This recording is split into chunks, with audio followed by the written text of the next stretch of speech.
Halo anak-anak, selamat pagi semuanya.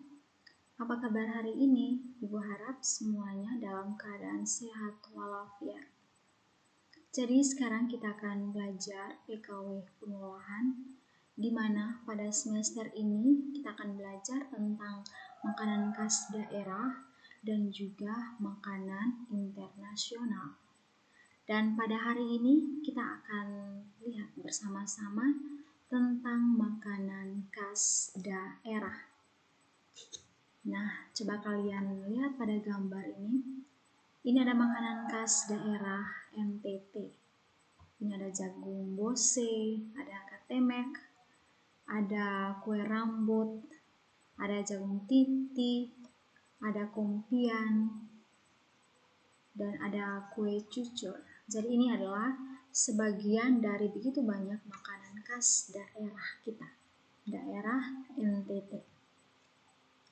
Nah, untuk materi tentang makanan khas daerah yang perlu kita belajar pertama itu tentang ide dan peluang usaha, sumber daya, dan juga tentang administrasi.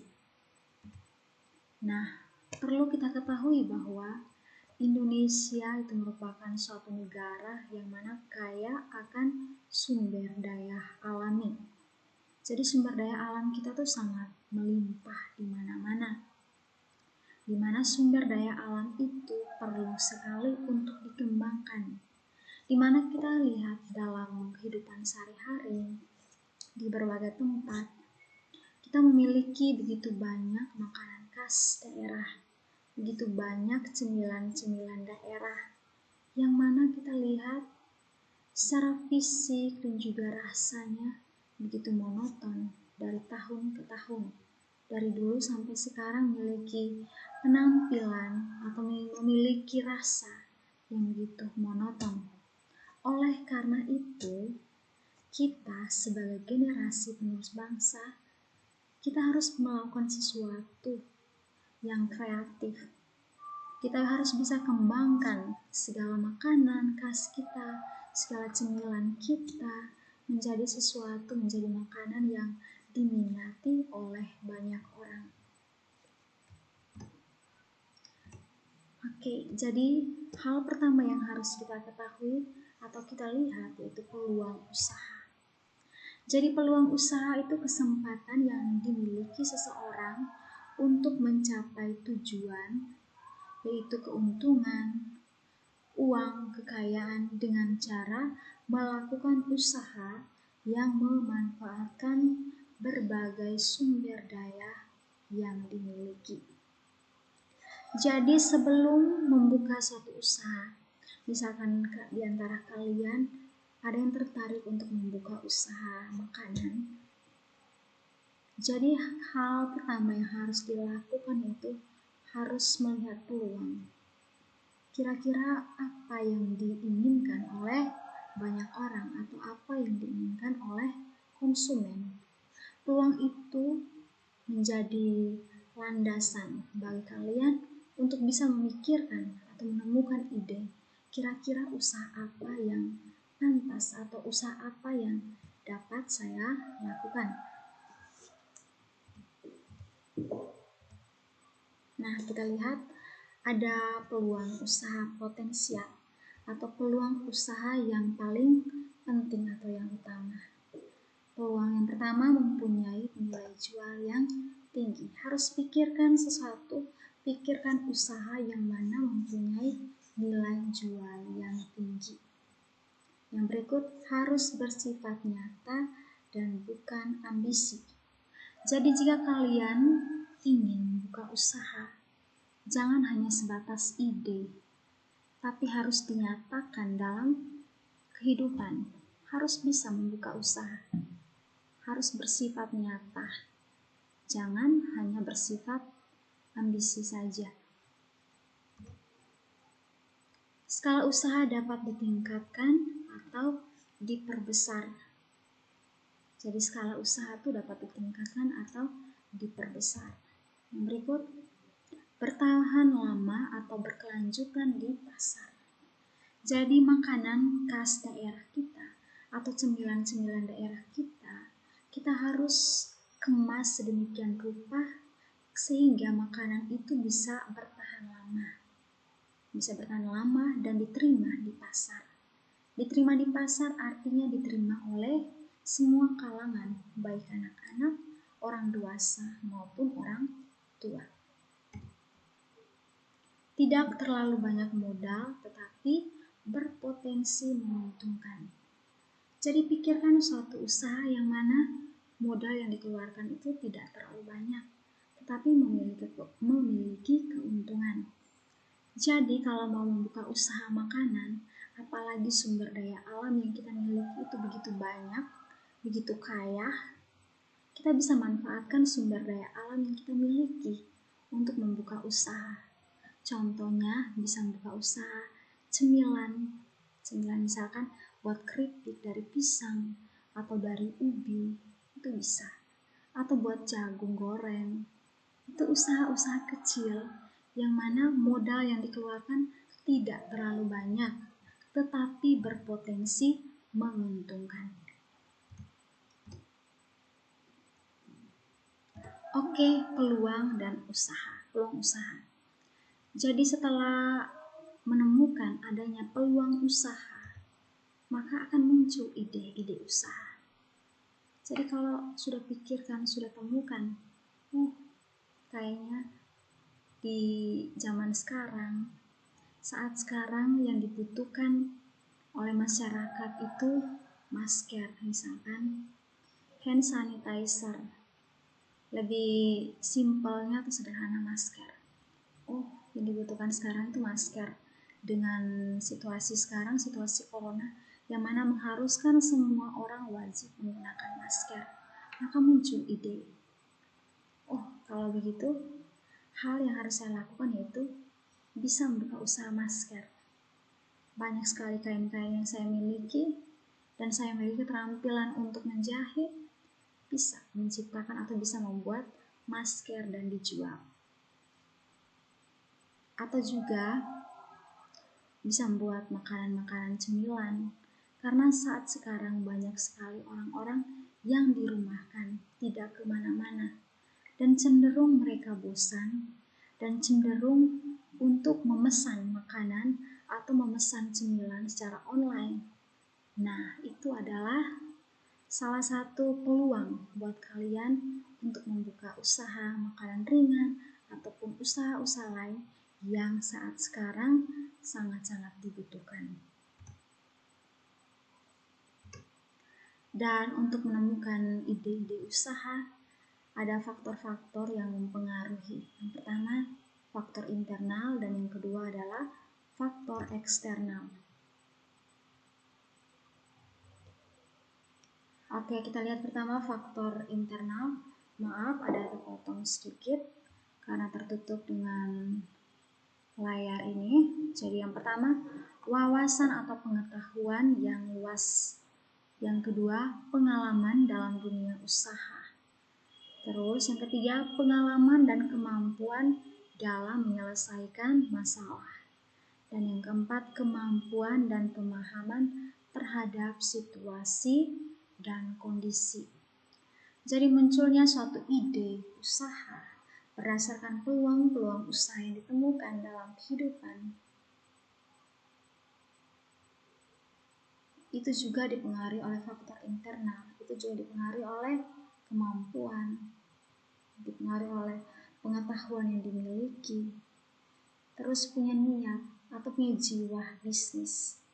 Itu juga bisa mempengaruhi munculnya ide berdasarkan peluang-peluang yang ada. Yang berikut faktor eksternal. Itu yang pertama, masalah yang muncul dan belum terselesaikan, kesulitan dalam mencari solusi masalah, pemikiran yang besar untuk menciptakan sesuatu yang baru, keperluan yang belum terpenuhi oleh diri sendiri atau orang lain. Kalau faktor eksternal berarti faktor yang berasal dari luar diri sendiri. Jadi itu faktor-faktor yang mana ditemukan dalam kehidupan. Contohnya masalah yang muncul dan belum terselesaikan. Misalkan dalam kehidupan ini semua orang membutuhkan masker. Jadi ini adalah faktor-faktor eksternal atau faktor-faktor yang berasal dari luar diri seorang wirausahawan, yang mana faktor-faktor itu sebagai tolak ukur untuk bisa membuka usaha, untuk menjawab setiap permasalahan dalam kehidupan, menjawab semua kebutuhan konsumen. Dan dalam membuka usaha akan ada juga risiko yang dialami. Jadi risiko usaha atau business risk adalah sebuah tindakan yang sering dikaitkan dengan kemungkinan terjadinya kerugian yang tidak diduga dan tidak diinginkan. Jadi risiko usaha itu suatu tindakan terjadinya kerugian yang kadang tidak diduga dan memang tidak diinginkan oleh semua wirausahawan atau semua orang yang mempunyai usaha. Dan faktor-faktor penyebab adanya risiko usaha atau penyebab terjadinya kerugian yang tidak diduga atau yang tidak diinginkan itu ada 3. Yang pertama, ketidakpastian ekonomi. Yang kedua, ketidakpastian kondisi alam. Dan yang ketiga, ketidakpastian tingkah laku manusia. Jadi ekonomi, kondisi alam, dan tingkah laku manusia ini menjadi faktor penyebab terjadinya atau adanya resiko suatu usaha. Munculnya suatu resiko usaha itu bisa disebabkan oleh yang pertama itu persaingan atau kompetisi. Jadi dalam kehidupan pasti ada persaingan usaha. Misalkan usaha-usaha makanan seperti yang kita lihat di Kota Kupang, di sepanjang jalan begitu banyak orang yang buka usaha makanannya, usaha kuliner. Kita lihat begitu banyak. Jadi di situ ada persaingan atau ada kompetisi. Jadi setiap wirausahawan atau setiap orang yang membuka usaha pasti setiap hari memikirkan cara-cara bagaimana supaya bisa menarik konsumen, supaya lebih memilih usahanya, lebih memilih untuk makan di tempat usahanya tersebut. Yang kedua, perkembangan teknologi. Nah, perkembangan teknologi juga mempengaruhi usaha. Yang ketiga, kehilangan kepercayaan konsumen. Jadi supaya tidak kehilangan kepercayaan konsumen, harus perhatikan banyak hal. Perhatikan cita rasa makanan, pelayanan, kebersihan. Itu harus diperhatikan supaya konsumen tertarik, konsumen betah, konsumen akan selalu memilih makan di tempat usaha kita. Yang berikut, resiko finansial. Itu berkaitan dengan keuangan. Perubahan peraturan pemerintah. Jadi adanya perubahan peraturan pemerintah juga bisa mempengaruhi usaha-usaha.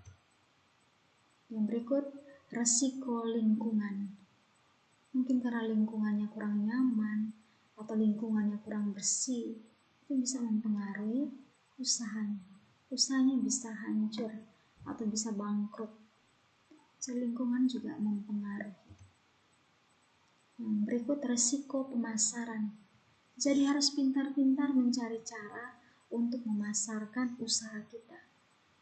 Jangan hanya menggunakan cara lama atau cara manual, tapi harus manfaatkan teknologi yang ada. Bisa dijual secara online, perkenalkan secara online kepada seluruh masyarakat bahwa kalian ada membuka usaha makanan ini. Dengan kelebihannya seperti ini. Harus dipasarkan dengan memanfaatkan teknologi.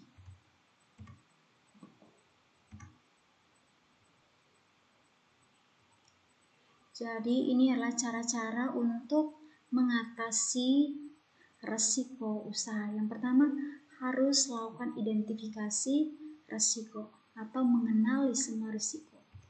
Yang berikut, ranking kerugian. Jadi buat daftar skala kerugian berdasarkan kecenderungan dan dampak. Jadi harus lihat skala penjualannya seperti apa. Kalau mengalami kerugiannya, itu kenapa bisa rugi? Dan dampak ke depannya seperti apa? Jadi harus dipikirkan, harus dilihat kembali. Yang berikut, penyelesaian masalah. Dengan cara menghindari masalah, mengurangi masalah, memindahkan masalah, dan juga menerima masalah. Jadi jika masalahnya sudah ada, jika mengalami kerugian, maka harus pikirkan solusi yang tepat untuk mengatasi kerugian itu seperti apa. Harus lebih kreatif lagi dalam membuka usaha. Harus lebih kreatif untuk membuat usaha kita itu, usaha kalian itu lebih menarik, lebih diminati oleh konsumen. Harus pikirkan solusi. Yang berikut, monitor atau pemantauan, jadi memastikan pelaksanaan solusi. Kira-kira berdasarkan solusi yang diambil itu kira-kira dilaksanakan atau tidak. Kalau memang tidak dilaksanakan, maka kerugian atau risiko untuk rugi akan semakin meningkat. Maka harus dipikirkan solusi yang tepat, dan solusi yang sudah dipikirkan harus dilaksanakan. Yang berikut, pengendalian.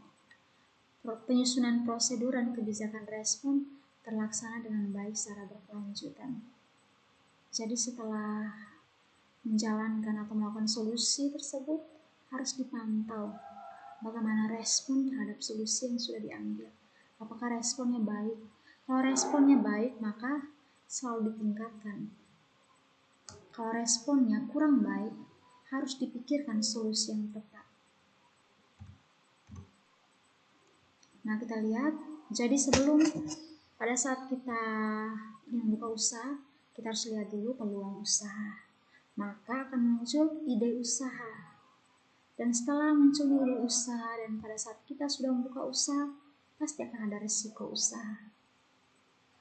Dan pada saat sudah mengalami risiko usaha, harus pikirkan atau harus lewati risk management, langkah-langkah untuk mengatasi risiko, sehingga bisa mengalami yang namanya keberhasilan.